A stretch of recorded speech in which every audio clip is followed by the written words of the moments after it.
Good evening sa tanan. Especially sa ako, pinakamamahal na babae, Ninya.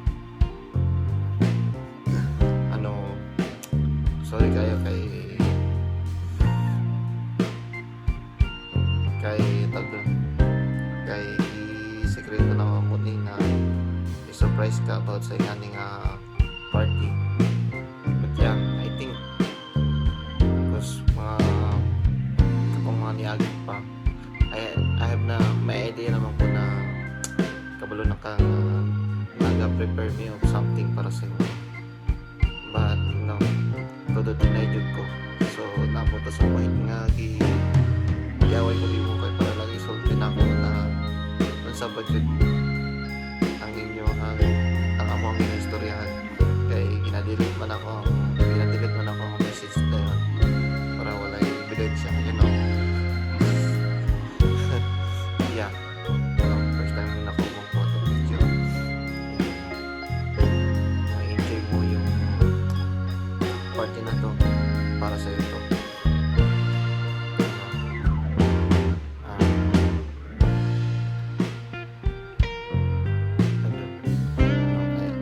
Bilib ko sa mga kay strong kay ka na babae kay bisan pa tagatag na agyan ang problema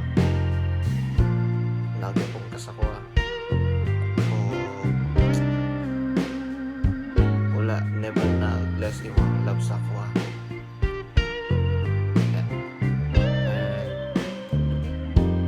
Despite sa ato ang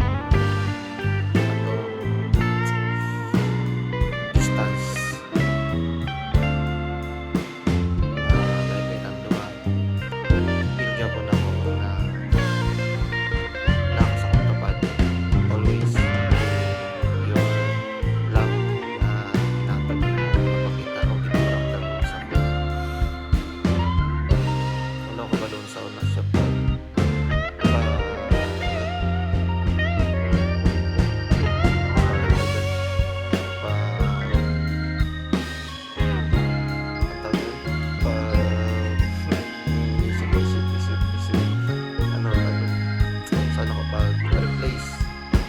palitan o na ibayaran kanang love ni mo rihatag kay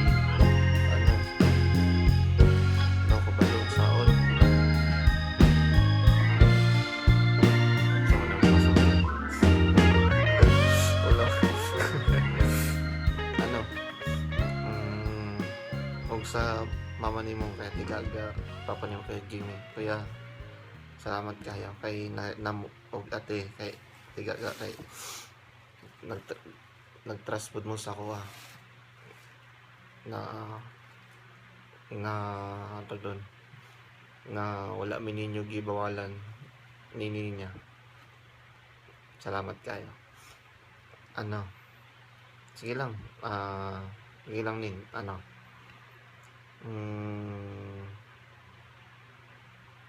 kaya na to na. Pila na lang katuig. Hopefully di ko mabagsak. Para ma-extend, you know. Para makaipon-ipon para sa future.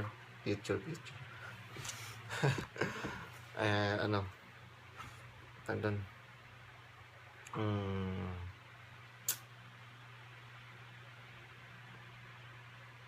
Basta enjoy mo lang yung gabi mo na to para sa ito.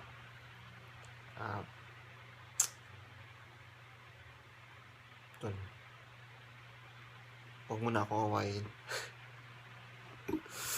Sumasakit yung ulo ko pag inaaway mo. Especially pag galing sa trabaho. Joke lang.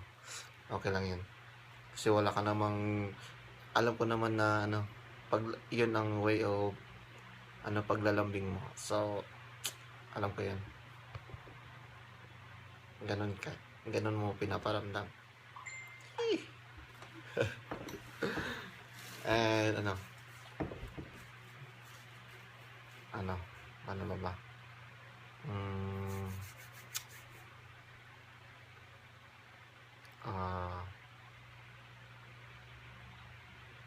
Sige lang, gamay ulat na lang mag-kulit na dito. I love you so much and I miss you so much. Sarang hiyo.